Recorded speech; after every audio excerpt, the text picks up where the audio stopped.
Oh, what's going on, YouTube? It's PB&K. This time around, I don't have a game review at the moment. I had a massive issue with the Reaper. For those who don't know, that's the name of my machine. Anyway, basically it's Windows 7. All of a sudden, the EasyCap isn't reading. It was not working with the drive. And in addition to that, so did my Omega. My Lexicon Omega is also not working right.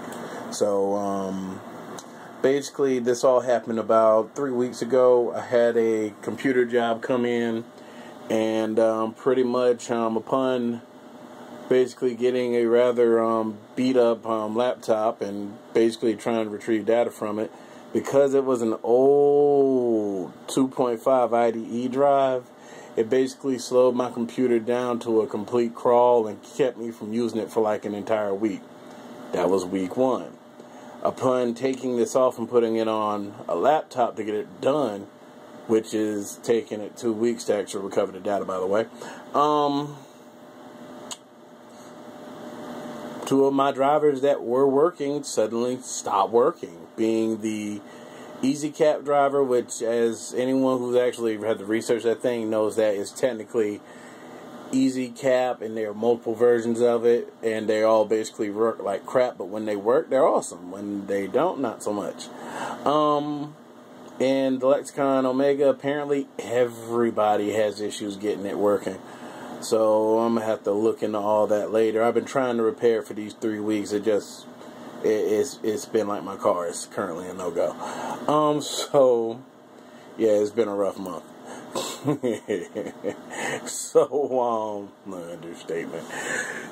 Pretty much in lieu of lack of content due to things that are far beyond my control, I have watched some movies. And I told you I was going to do some movie reviews. And that's what I'm doing now.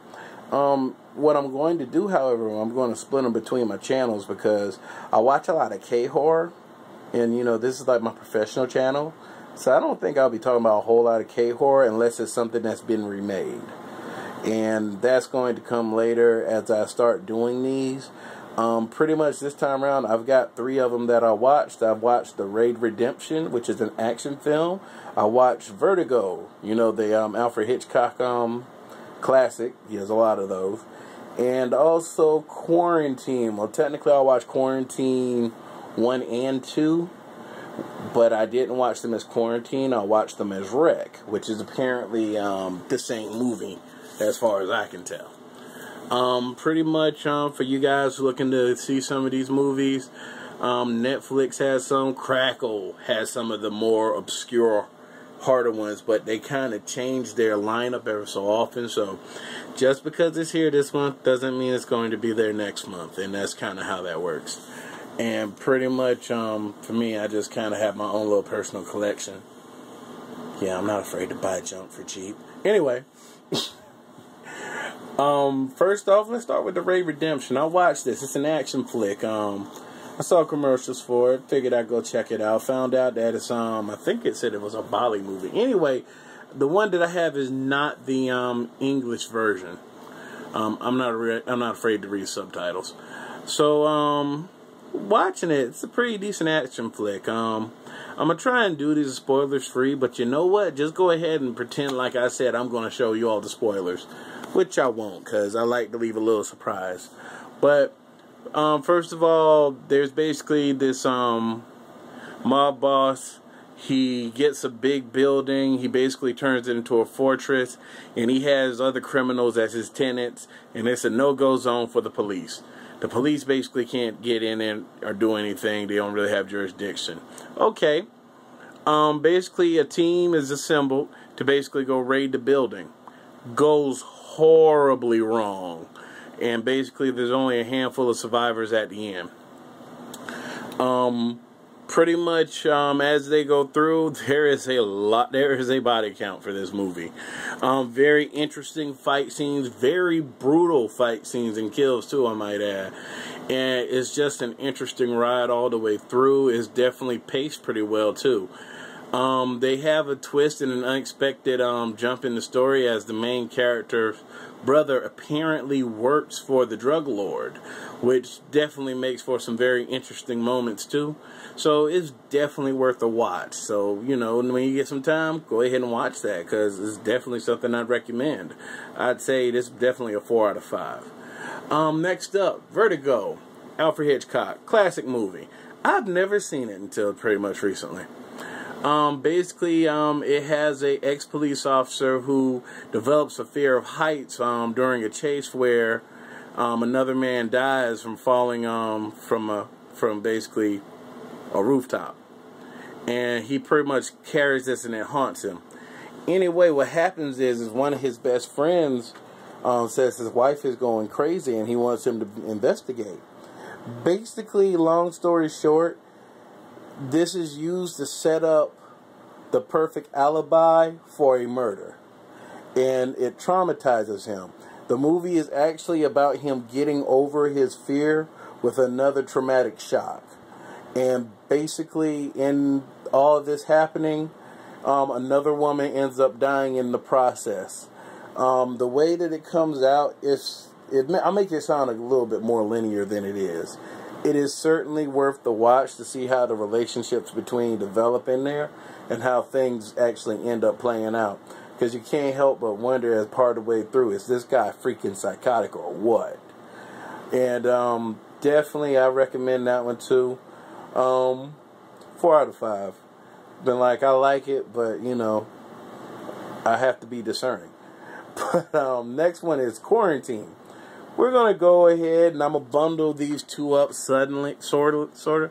Okay, in part 1, Quarantine/Wreck, basically they are locked inside of a building. There is some sort of virus on the inside that's got people basically acting like zombies. And they don't know what the cause of it is. It's a mysterious illness, and they can easily get infected. They're not even sure how they're getting infected. And basically it's all about the cameras. So pretty much the big part of it is the cameras and such. And they let you get pretty deep in before they really let you know what's going on per se. And pretty much I liked it because it was a nice ride. It was different because there was so many zombie things that came out when I watched that. And to kind of have a zombie that wasn't per se the stereotypical zombie was a nice twist. I won't go into what they were, but if you watch it, it becomes apparent very quickly. Part 2 of that.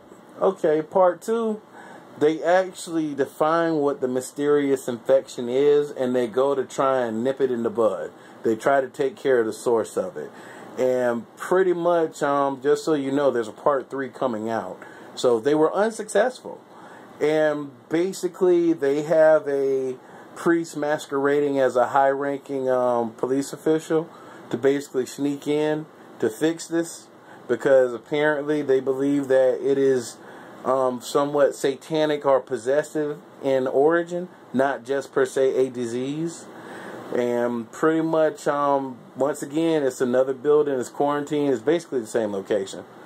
And they just kind of run through it again. It's really worth a watch and quite interesting.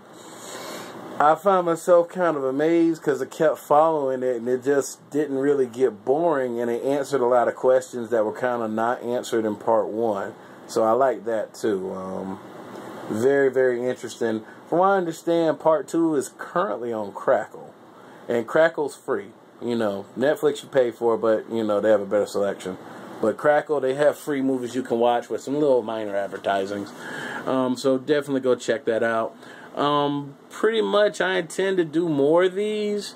If you have any movies that you'd like reviewed or so, or you know, so you have something to click and tell your friends about, let me know. I don't mind reviewing them, and hopefully my machine will get up and running soon, because I had it set up where I could actually start doing Android games reviews and such, and then this happens. So, you know, after I get it all pimped out and such, you know, just hardware failure. What are you gonna do, right? But anyway, that's it. I'm going to go ahead and call it, and I'm going to go ahead and try and get this posted as soon as I can and move on to the next thing. Got a handful of things going on and such. I can't go into detail at the moment because it's all stuff that we're just kind of trying. But as it gets closer to completion, we'll definitely be keeping you afoot and abreast of what it is that's coming up.